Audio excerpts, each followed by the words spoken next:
Hey, what's up grinders? I am Zard, and today in this Gems of War video we take a look at the PvP teams for the week 4 of Season 0, and let's hop straight to the action. Bay of Stars is restricted by Mystic troops, and this is the team, or the first team I'm going to use here. I actually managed to build 2 teams for each region, except that Orc region, but let's take a look at this first. We're using Beatrix as our main damage dealer here. Creates 9 green and 9 brown gems, and then deals double Word of Magic true scatter damage. And we're using Ruby Macaque as our additional damage dealer. Pretty nice, deals magic plus 2 true damage to all enemies. And then creates those booty gems and explodes 5 gems, so can actually loop as well. We are using Goblin Shaman as our backup mana generator.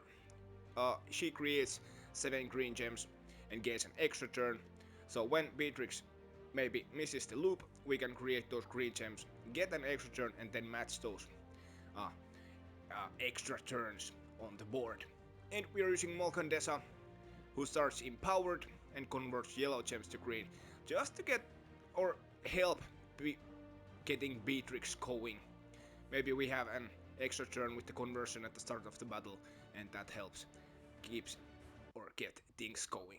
And we are using Archer class because it starts with 50% mana. It also has Root Trap to protect our troops, and Nature's Aura creates a Leaf Storm at the start of the battle. That Leaf Storm really helps with Beatrix spamming. Let's try this team against a big Grandee.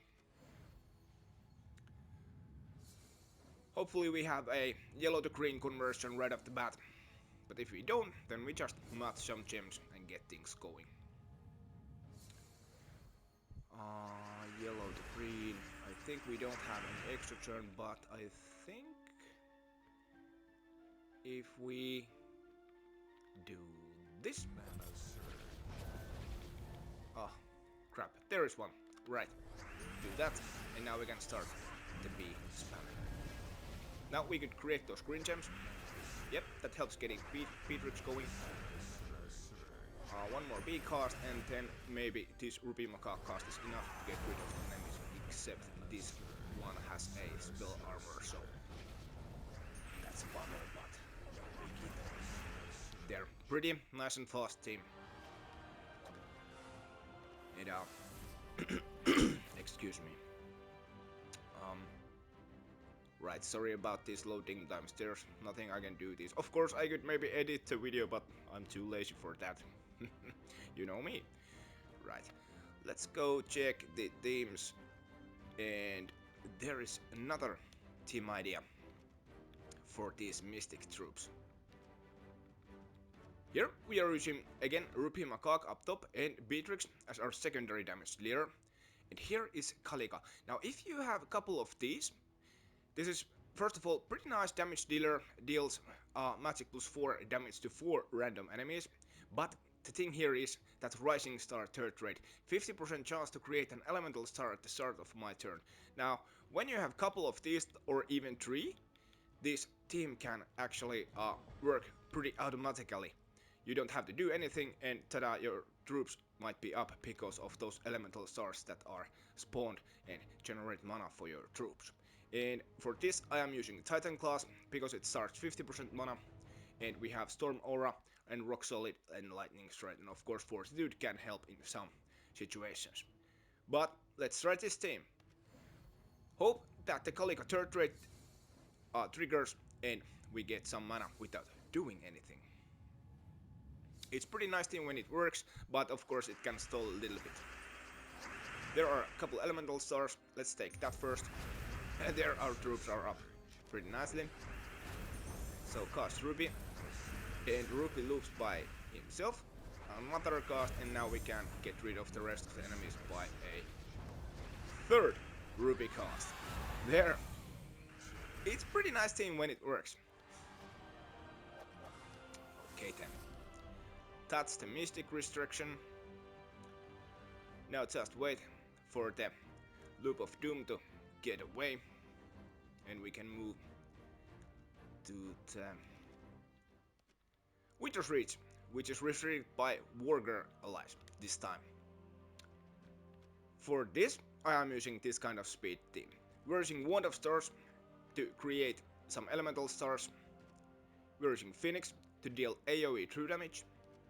And Foxfire King, who also deals AoE true damage and can inflict some fairy fire when some red gems are matched. And I'm using Moonsinger to get things going. He converts purple gems to green and also Hunter's Mark, the first enemy. It starts empowered, aka full mana at the start of the fight. And I'm using Elementalist for that third trait.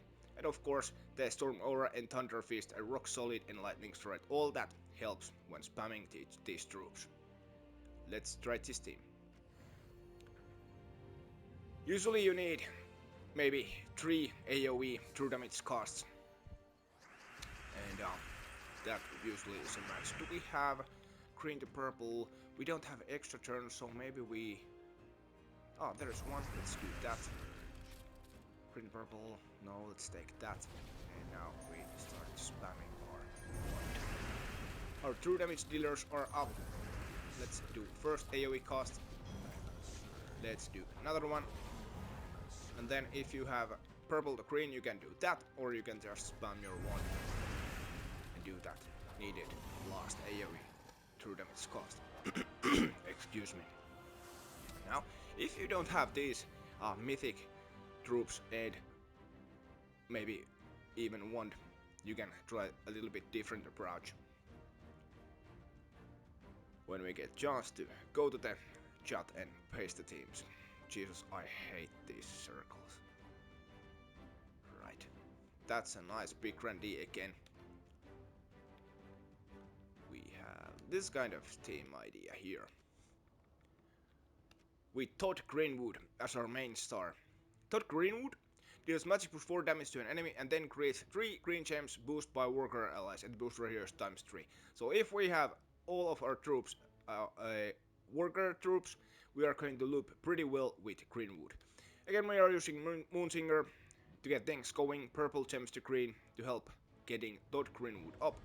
And when we are spamming with Todd, hopefully our Hope's Crescent and Wolfgirl both get up at some point. Hope's Crescent, this is a nice weapon, however it isn't necessarily needed, but if you have this, it's pretty nice troop. It eliminates all armor from an enemy and then deals magic plus 5 damage. If the enemy's life is greater, deal triple damage. Now we can eliminate the armor, and then Wolfgirl deals magic plus 2 damage to an enemy boosted by Wargare allies. If the enemy dies, Wolfgirl also devours a random enemy. So we don't have to spam Todd Greenwood all the time, but we can get our troops up, cast Crescent, and then Wolfgirl and get rid of 2 enemies at one take. And we are using Spirit Walker class to get or make our hero a worker, and also it's pretty nice to have that Root Trap and Nature's Aura as well. And of course that Nature's will gain bonus green mana from green gem matches help as well. Let's try this team.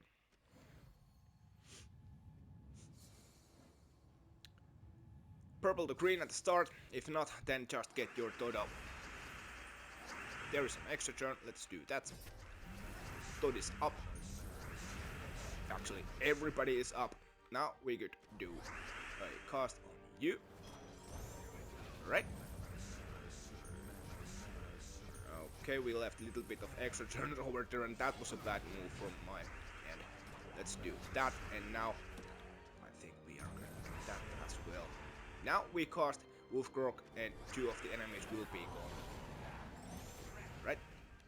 Let's eliminate the armor and do the last over there. When you figure out how this team works, it's pretty speedy and nice. And of course, if you don't have any great troops, let's say that, or those high rarity troops, you can just spam and use Todd Greenwood and maybe add a Persistence or some other Wargare troops over there. Persistence is pretty nice. It will give 4 to all skills on all Wargare allies when matching 4 or more gems. So if you don't have Wolfgirl, you can just slap Persistence over there, and if you don't have the weapon, you can also just slap whatever you like over there and just spam Todd Greenwood. Right. That's the Wargare restriction. Then we go to Aidania, a brown restriction, and this week I'm using this kind of theme.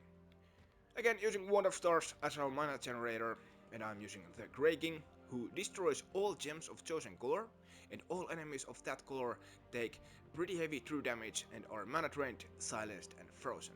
Now, of course, all of the enemies are brown, so when we get the Grey King up, we can just cast Grey King on brown gems and everybody over here will be silenced, frozen and mana drained.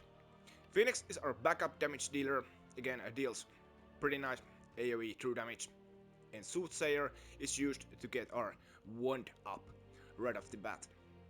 Soothsayer, you choose a purple gem and then it destroys its row and column. So if you can cast Soothsayer on a purple gem that doesn't have any skulls on the row or column, that cast will get your wand filled up with mana. And I'm using Elementalist to get some protection. Let's try this team.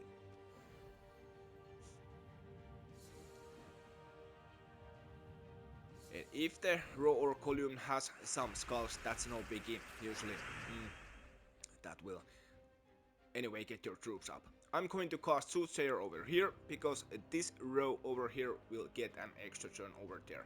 So that's pretty nice to have. There. And now we are going to cast our wand. Now we are casting Breaking brown gems. And look at that. Everybody is silenced except the last bottom troop who is impervious. Yeah, that doesn't work on him. But no biggie, let's do another Breaking cast. That's a match. Pretty nice and quick. And yeah, if I just can get into the chat to copy paste that another team.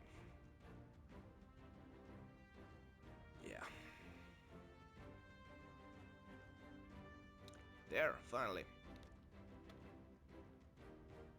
How about this kind of team? Pretty much same idea, but if you don't have the Grey King and Phoenix, you can just use Mistralus. Hopefully you have this troop. Mistralus deals magic plus 4 splash damage to 1 to 4 random enemies, then jumbles the board and gains an extra turn. Very nice troop, little bit so slower than the true damage troops, but it very much gets the things going. Again, using Soothsayer to get the wand filled up, and we are using Angry Mob as our backup mana generator. He or them destroy magic plus 1 random gems, and you know, can summon another Angry Mob or deal some damage, but the main thing over here is the gem destroying. And again, using Elementalist for the protection and for that Rock Solid and Dust Storm. Let's try this one. Just find the purple gem and make sure it doesn't have much skulls on the rows. I think this is good. No skulls over here and no skulls over here, so we can do that. However, our ward is already filled up, so we are going to cast wand to get our king's skull. You cast Mistralus, you cast wand, you can spam your Angry Mob. Again, Mistralus, maybe do Angry Mob. Let's take that. Mistralus. Angry Mob. One more. And this should be a match. Yep. There. Adds a little bit protection, but it's a little bit slower as well than using those true damage troops. Okay then. And when the game allows, we will move to the Ancient Khet, I think. Yep, and Ancient Khet is a monster restriction this time. I'm using the same team setup I used last week. Boxy up top destroys magic plus 1 gems and entangles a random enemy, and also inflicts entangle when doing skull damage, and has the bark skin trait as well, reduces damage from skulls by 33%. Ruby Macaque again, AoE true damage, and we're using Shogorat. Silence and deal magic plus 3 true damage to the first and last enemies, and then explode 5 gems of the most used ally mana color Also the third trait, Gibbering Madness. Enrages a random ally when an ally casts a spell. So at the end of the fight, pretty much everyone is enraged, more or less. And in the last slot we are using Arachnian Weaver, who deals magic plus 5, true damage to the last 2 enemies, and if enemy dies, explode 15 gems. And Arachnian Weaver is also stealthy, impervious, and the third trait, Creeping Doom, has 75% chance to summon a web spinner when an enemy dies. So if you lose troops when you kill an enemy, you have pretty nice chance to spawn web spinner up top over there. And I'm using Archer class mainly because the 50% start and the Nature's Aura, the Leaf Storm helps with boxy casts. Let's try this team. And I think I have another monster team for this region too. It's a little bit different than this one. You want to get some greens to get your boxy up. Okay, this doesn't look too good. Do we have extra turn over there? Can we drop those? No, I think we're just going to cast a Rupee Macaque and hope for extra turn. We didn't get one, and I'm slightly concerned of the dead mark over there. But let's spam and get our troops up. Let's do a Macaque cast, and now we could do a Shogorath cast over there and get rid of the last enemies with Arachnian Beat. Pretty spamming, nice and quick team, in my opinion. And now, let's check for the another monster build. This is built around Poison Mechanic and Scorpius.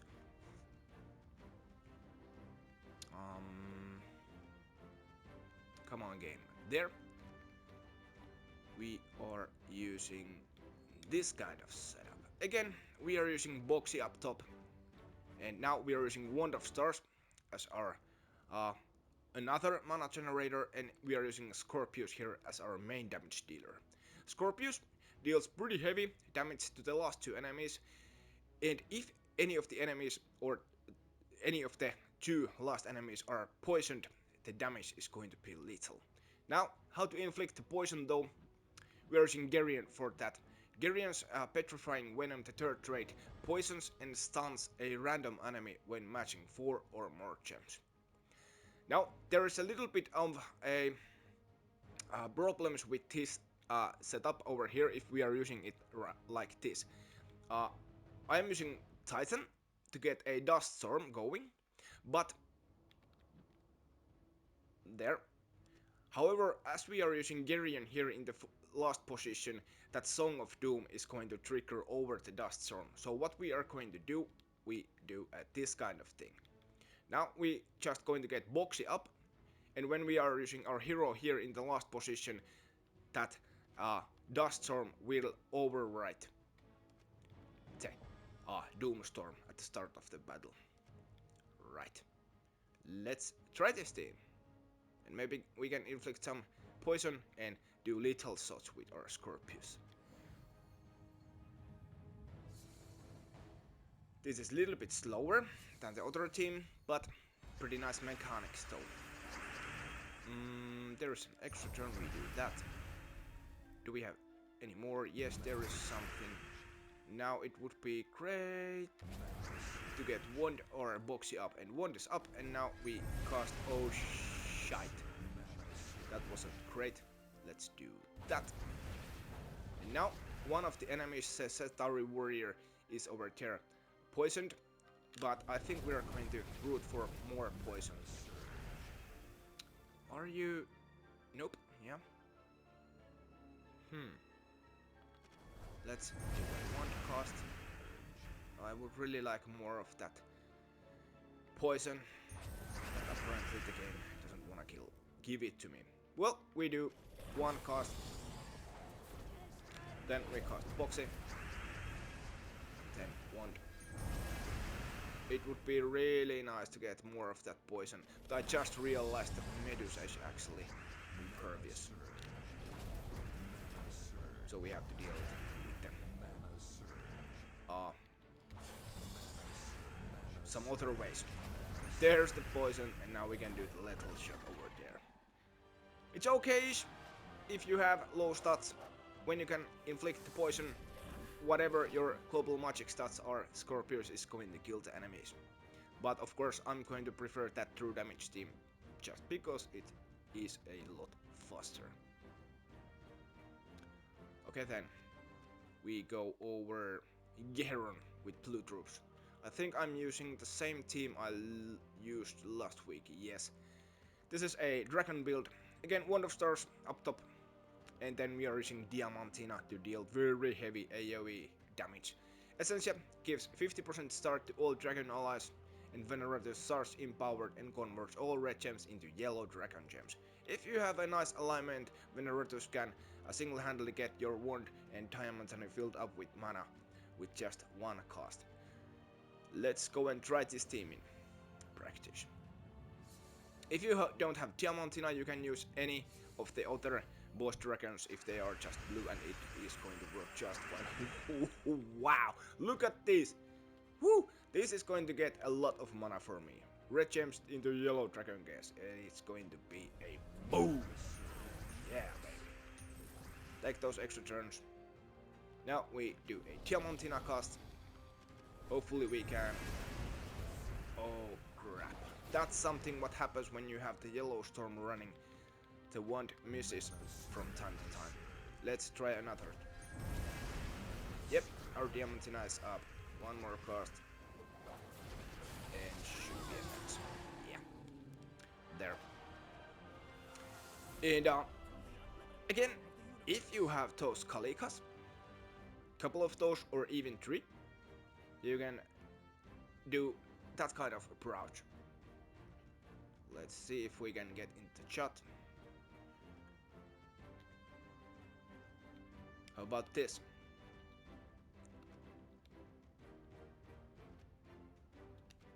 But let's slot the Kraking over there. Again, we are using Kalika's 3rd rate. Hopefully the Rising Star triggers and creates some elemental stars. We can deal AoE true damage with a Ruby Macaque, and then we can use Kraking, and now we are going to cast Kraking on blue gems because all of the opponents are blue. Let's try this team.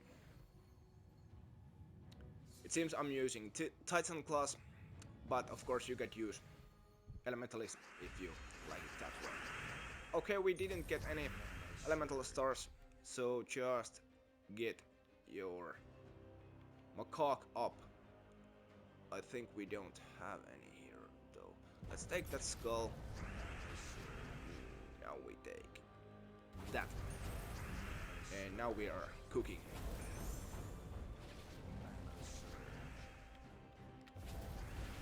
It seems Kalika isn't going to give me any easy run today, but we're going to just deal that AoE damage over there. Let's do a purple match, and our Kraking is up, and now we can cast Kraking on blue gems and get rid of the enemies. There, that kind of thing. Sometimes it rocks, sometimes it stalls, but it's an option. And of course, blue, you could use Forest Troll, Cop Truffle, and Maraji Queen, and do it the old way, if you prefer that. Lots of different team combination for blue restriction. Now we go to the Broken Lands and Orc restriction, and this is actually the only region I have only one team, and this is the same team I've used in my previous videos. This is the one I really like. This is pretty nice and fast, and has a nice survivability as well. Axe Lopper starts empowered and converts blue gems to red, feeds your Garnox, who then create 7 red and 7 brown gems boosted by Orc allies. And if you lose troops, Garnox also summons an Orc troop.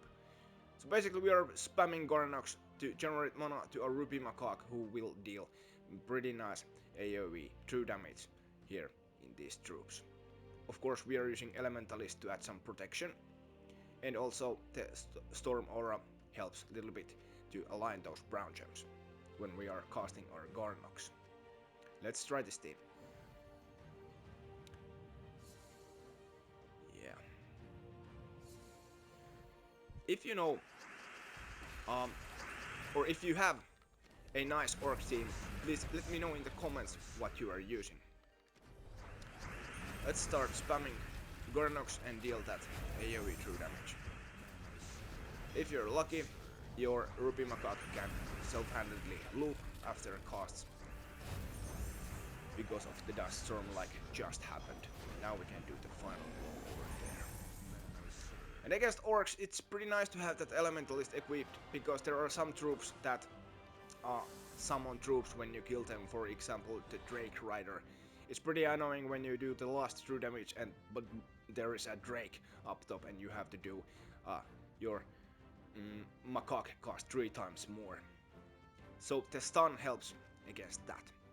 Right, then we move to the Summer Isle and we are restricted to goblins this time. We are fighting against Joe from Quimby. Again using the Rupee Macaque to deal that AoE true damage. We're using Fundingus, who explodes purple gems and gains an extra turn because he's a goblin. Then we are using Flaming Oni, who summons goblins and then explodes green gems and of course gains an extra turn. And here is something I tweaked a little bit. Flaming Oni summons a firestorm at the start of the battle. So you want to add and slap String Fiddler in the last position. String Fiddler silence an enemy and then explodes gems of one of their mana cores and gains an extra turn, but also conjures a Leaf Storm at the start of the battle. That Leaf Storm really helps when you are spamming these exploders here to generate mana for your Rupee Macaque. And I am using Frost Mage. There is 25% chance to freeze a random enemy when an ally casts a spell. It's pretty nice to have that freeze here against these goblin troops. Of course we could use Elementalist, but I felt there is no need for that as long as we have the freeze and we can get a 50% start mana source when we are using Frost Mage. Right, let's try this team. Seems there is a King Comp Truffle and I think I saw that Emberinatsar there as well. That's a little bit annoying troop. Now you have to do some manual gem matching. Let's take that green. Okay, we could actually pay attention to the extra turns as well. Green or red? I think we don't have any. Let's take... Wow. Let's take that. Let's take that. And that. And now finally we can do some exploding. There. Let's take a Macaque cost. Let's explode the board with Fundingus. Now we could silence you. Yep. Then do a Macaque cost. And I just realized one thing. Why Emperor Nachara is annoying. She summons a Bone Storm at the start of the battle. No wonder I'm not looping very well here. We don't have that Leaf Storm running over there. But that's fine. One more Macaque cast and this should be action there. Now, if you don't have Macaque or Flaming Oni, or just in general don't like the team, you could always take the good old Norbert's Turnip approach.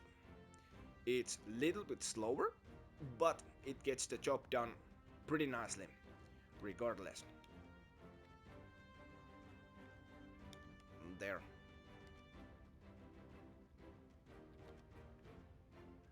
Toad Squeezer deals magical 4 damage to an enemy and gains an extra turn and then either explodes 4 gems or enchant all other allies. Okay, String Fiddler already went through.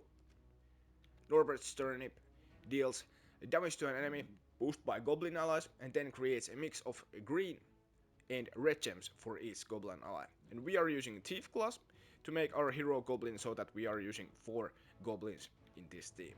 And King Comp Truffle deals magic plus 2 damage to all enemies and then creates a mix of 14 green and brown gems boosted by poison and disease enemies and gains an extra turn. So Comp Truffle feeds greens on the board and brown for the weapon, and the weapon can then create more greens and red gems, and this is pretty loopable team. I'm pretty sure you should know this team. If you don't, then this is pretty nice one to have. I was a little bit confused of the Frost Mage over there, but there is no hero. Yeah, this bad boy is a dangerous one, I think. but yeah, let's try. When you are using this old Goblin team, what you wanna do is find the brown or yellow gems to get your turnip up, and look at that, we are lucky today. Then you just start casting your troops, spam the board, and hope that good things will happen. There, now we could go and do some copter full cast, then we go with turnip again, match some extra turns, again copter full. Do we have extra turns? There's something. Yeah, I think we are going to silence you.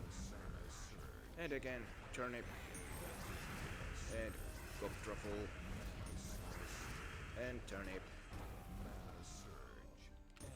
And copter full. And turnip. And that's a match and took about 50 seconds. That's how it usually goes. Right. What do we have left? I think we have the Maraji Expanse, and that was a Drifting Sands. Yes, I tried a lot of different approaches for there, and the main team I settled is A, B spam team. Maraji Expanse over here, Drifting Sand restriction, and you have the most VP. Yeah, double Beatrix in Emerald Button. B creates green and brown gems, and even though we don't have any brown troops over here, the brown gems on the board help because this emerald button explodes those brown gems. Also grants a random status effect to all Drifting Sands allies and then summon a Drifting Sands troop. When you are using Beatrix, you would like to have Leaf Storm, and I tried this with Archer, but it wasn't very, how do you say it, effective. In a sense, when I had to play a lot against Beatrix, and there were a couple very close cases that their enemy Beatrix was almost getting going and looped me to death, but for some reason I managed to survive. Right, and here we are using the Chronos, mainly because of the third trait, Essence of Time, enchant all allies when I get an extra turn. It's pretty nice to have that enchant pretty much all the time running. It helps when your Beatrix stalls, so the other one over there is enchanted and eventually will be ready to spawn. And I am using Elementalist class over here just because I really hated to face Beatrix and I couldn't do anything for that. When you can stun the enemy Beatrix, then they can't cleanse and the freeze stays over there. I tried this with Frost Mage as well, and the freeze is nice as long as there isn't Beatrix, but if they have Beatrix and they get an extra turn, the freeze is gone. Because of the third trait, cleanse all allies when matching 4 or more gems. It seems my dog is fooling around, if you heard. Get your B up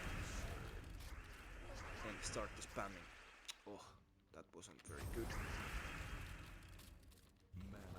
How about now? Nope, still no good. There's an extra turn. Let's take that blue over there. Maybe now. Okay, now we are keeping our turn a little bit more better. 35 seconds with not very good start. Right. Now, if you want a little bit slower but a safer approach, you could always try the Shaban route. When we get chance to actually copy and paste that team. 48 VB, we are going to fight against that. There. Good old Shabanu Vespera. Shabanu gives some skills on random ally and then creates 9 gems of their mana color. Then repeat 2 more times for random allies. Now we are using monocolored troops and weapon over here, so when we are casting Shabanu, we are increasing the chances to loop and create those yellow gems on the board. I'm using the Hermit up top, mostly because it is a low mana troop, it's only 6, so when we get Hermit up with 1 yellow gem match, we are then rest of the yellow gem matches are going to Shabanu Vespera. Rock over here has a skull reduction, but also has a 15 mana cost, so I figured why not use the Hermit up top over there and have Rock over there. But if you don't have the Hermit, you can just slap a couple rocks over here and spam Shabanu on the rocks. that was funny. And eventually, your Doomed Axe will deal pretty heavy AoE damage to all enemies, and if there is a purple skull alignment, you can of course do that. And I am using Stormcaller to conjure Lightstorm at every turn. Of course, there is some nice things like Thunder Wisp, and I gotta check the. I think there is Lightning Strike. Yeah, we want that, of course, over Child of Sky. Yeah. And actually, we are going to pick that as well. Lord of Storms. Elementals gain 1 magic when an ally casts a spell. Shabanu is elemental. So every time we cast Shabanu, she will get 1 more magic point. Right. Let's try this team. So gotta get Shabanu up, and then you cast your Shabanu on one of your yellow troops. Let's take that. And let's take that.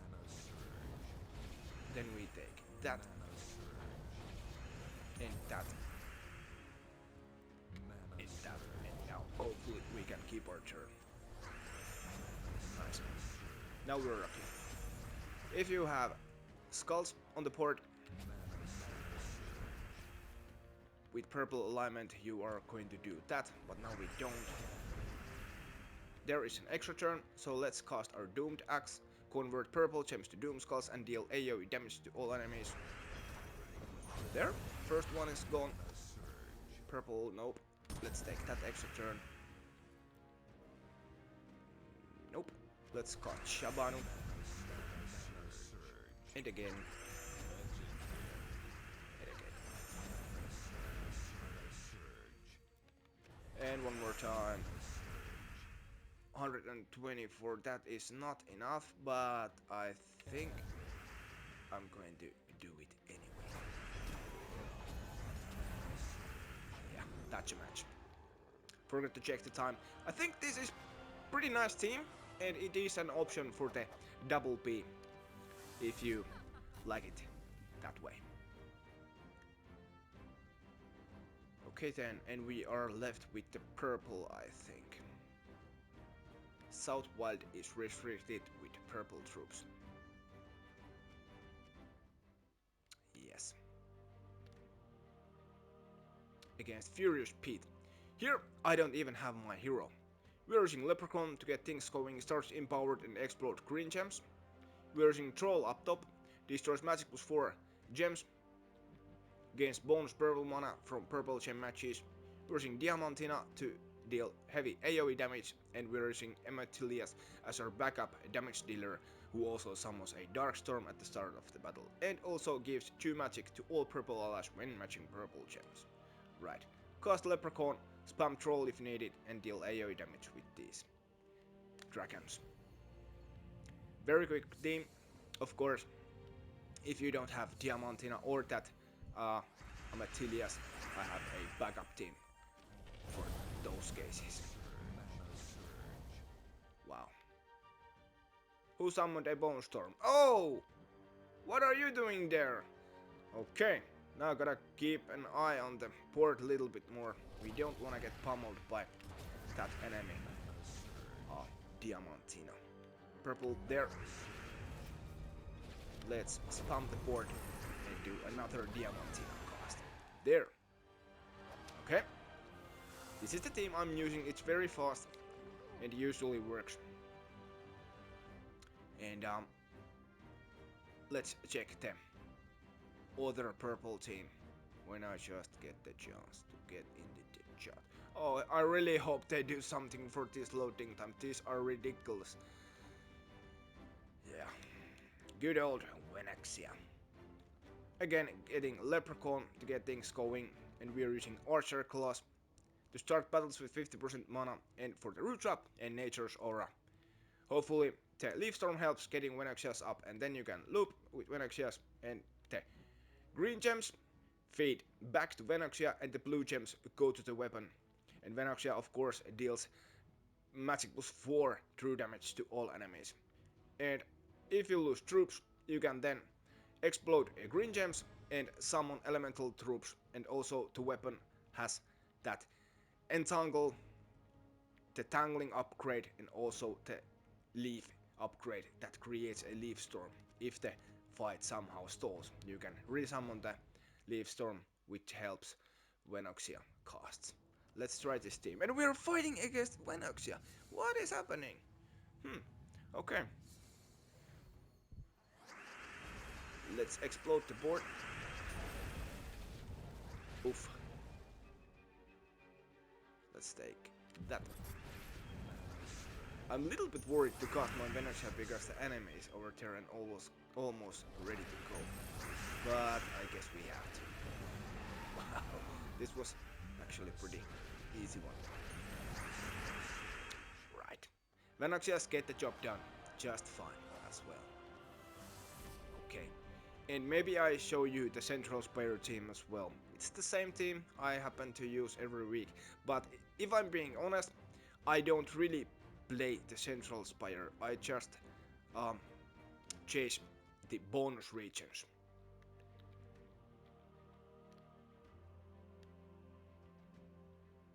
Thomas Giertz. Double Diamantina. Okay. Bruising Moonsinger starts empowered, converts purple gems to green. Daughter of Yasmine starts empowered, converts red gems to green, and conjures a leaf storm. And then we are spamming with Beatrix, and if we have to, we can slap EOE on the dangerous enemies. Now there is 2 dangerous enemies, so we gotta a little bit pay attention on the board. It's not very great idea to convert lots of green gems on the board when the enemy is using Leprechaun, but ayo, here we go. There is a purple extra turn. There's a red extra turn. Now we have Leaf Storm running. We could take those skulls. We could now slap EOE on the other troop and slap EOE on the other Diamantina. And now we can go and start spamming our beam. The Leaf Storm in the background really helps connecting those extra turns. There. This is one of my favorite PvP teams of all times. Right. Okay, that's about it. Let me know in the comments if you have some nice teams. I really enjoy reading the comments, that's for sure. And if you are a new user in this channel, please subscribe. And if you liked the video, give it a thumbs up as well. Hats off. Peace out.